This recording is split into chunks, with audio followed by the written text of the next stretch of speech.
What's up guys, Tech Central here with a $1,000 gaming PC build. Now this PC will be able to handle any game you throw at it. It will be able to run all games at 1080p, smooth, 60 frames per second guaranteed. And some games like GTA 5 and some other games like Call of Duty, whatever, it'll probably be able to run it in 4K. But as always, links to all the parts that I mentioned in this video will be linked down below in the description box in the order that they appear, so it's easier for you guys to find them. But with that being said, let's get on with the video with the case.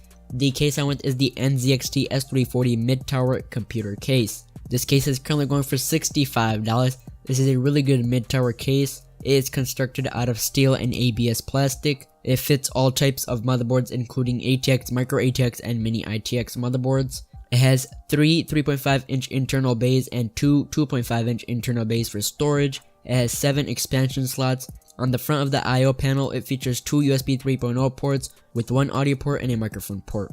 I personally have the blue version, and I did a build in this case, the blue case. I'll leave a link somewhere up here. You guys can go click and check it out. I did a full build and full benchmarks on it, so go ahead and check it out. But this is a solid $65 case for anyone that's building a PC. Cable management routings is really good, and it also features a really nice side panel window to show off all the parts in the build.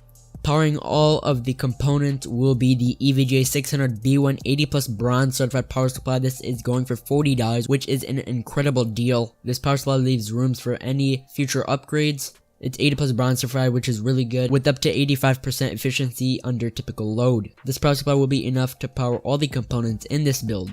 For the motherboard, I want the Asus Z170A ATX DDR4 motherboard. This is a $159 motherboard, and this is a overclockable motherboard. This features M.2 and SATA Express ports. It has 5 times protection, and it also features the dual intelligence processor 5 with a 5-way optimization.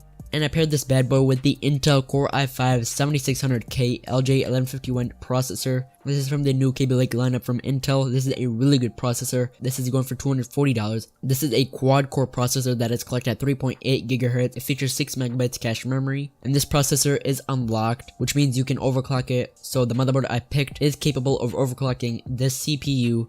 And since this CPU does not come included with a heatsink, the heatsink I want is the Cooler Master Hyper 212 Evo. This is a very popular heatsink. This is currently going for $29. I personally have this heatsink, and I can tell you it is very quiet and it keeps my CPU cool. It features 4 direct contact heat pipes with a patent CDC technology, creating a perfect sleek surface for heat conduction. It has a wide range PWM fan with a unique wave-shaped blade design for excellent airflow. This is honestly one of the best budget coolers out there, no doubt about it. But for RAM, I want the HyperX Fury 16GB kit. This is 2 8GB that are collected at 2133 MHz. These are DDR4 memory that is currently going for $105. These are really good memory for productivity and gaming. These will handle any game you throw at it. And for productivity, this will get the job done. I personally have 8GB and it's been getting the job done, but if I was to upgrade to 16GB, productivity will be on another level. For the graphics card, I want the MSI Gaming GeForce GTX 1060. This is the 6GB variant. This is a GDR5. This is the DirectX 12 graphics card for $260. But it also includes a $20 mail-in rebate, taking the price down to $240, which is an amazing deal. In my opinion, this is a really decent budget graphics card, and I'm pretty sure it beats the RX 580, which AMD launched like literally 3 weeks ago. Any games that you throw at this graphics card, it'll be able to handle without a doubt, with really good smooth frames per second. Moving on to storage, for the SSD, I want the Drivo X1 Pro SSD. This is a 120GB SSD with read speeds up to 560 MB per second and write speeds up to 500 MB per second. This is currently going for $56. I personally have the 240GB variant. I only picked this up for the boot drive and any other applications like your editing software. This is not for mass storage.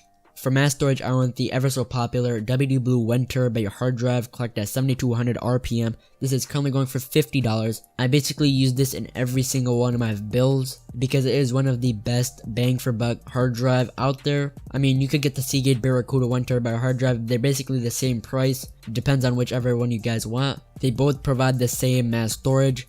But yeah, that is going to conclude this video, guys. If you enjoyed, give this video a like. If you want to buy any of the products that I mentioned in this video, check the description box below. All the products will be linked down there. If you're not already, subscribe to the channel. Follow me on Twitter for the latest updates, bookmark my Amazon link, and use it when you buy stuff. And I will see you all in the next video.